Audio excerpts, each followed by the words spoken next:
సిద్దిపేట జిల్లా వర్గల్ మహాత్మా జ్యోతిబా పూలే బాలికల గురుకుల పాఠశాలలో జరిగిన states games and sports meet ముగింపు కార్యక్రమంలో రవాణా బీసీ సంక్షేమ శాఖ మంత్రి పొన్నం ప్రభాకర్ పాల్గొన్నారు.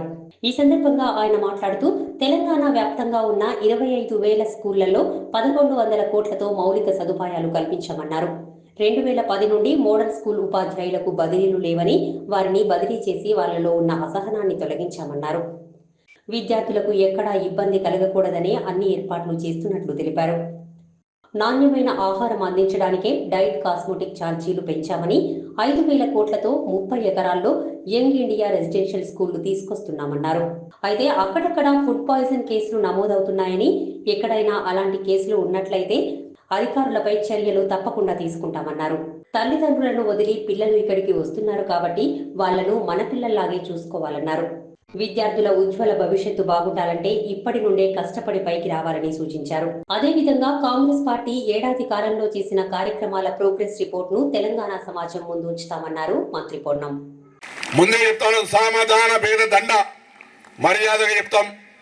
మీరు చేయాల్సిన బాధ్యతను గుర్తు చేస్తున్నాం. లేకపోయేదంటే అక్కడి నుంచి బదిలీ చేస్తాం కావచ్చు.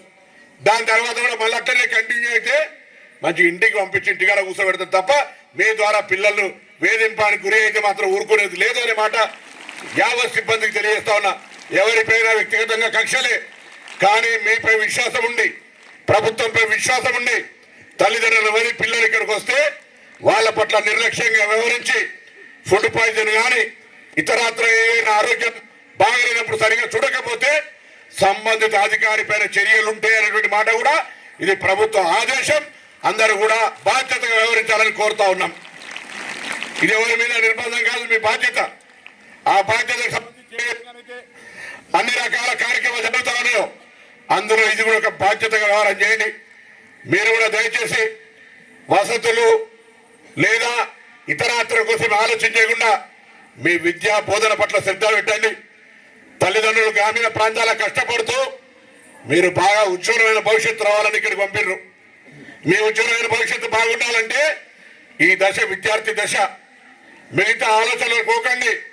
ఏ విధంగా లక్ష్యాన్ని చేరాలి, ఏ విధంగా మను చౌదరి గారు కలెక్టర్ అయినరో, మీ విద్యా బోధన అందించే టీచర్లు ఏ విధంగా కష్టపడి అనేక పోటీ పరీక్షలు రాసి ఈ స్థాయి ఉద్యోగం పొందినరో, లేదా ఇతర వృత్తులలో ఏ విధంగా సెటిల్ అవుతారో ఆ దిశలో మేము పోవాలనేటువంటి లక్ష్యాన్ని కష్టపడి ఇప్పటి నుంచే ఒక లక్ష్యం ఏర్పరచుకోండి.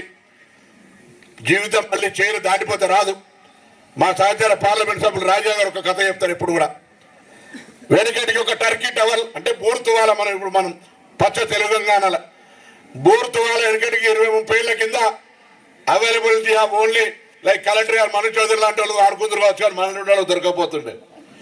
అటువంటి బూర్తువాలు ఎవరో పెద్ద మనిషి ఇచ్చే ఆ ఇంటికి తీసుకొని అన్నాడు, అమ్మ బూర్తువాలు ఇచ్చింది, టర్కీ టవల్ ఇచ్చింది అంటే, అరే నాయన ఈ టర్కీ టవల్ మనం మేడ చూసుకుంటాం, దాచిపెట్టు, కలెక్టర్ మను చౌదరి గారు ఇచ్చినప్పుడు తీసిద్దామని అన్నారట. ఆయన రాడా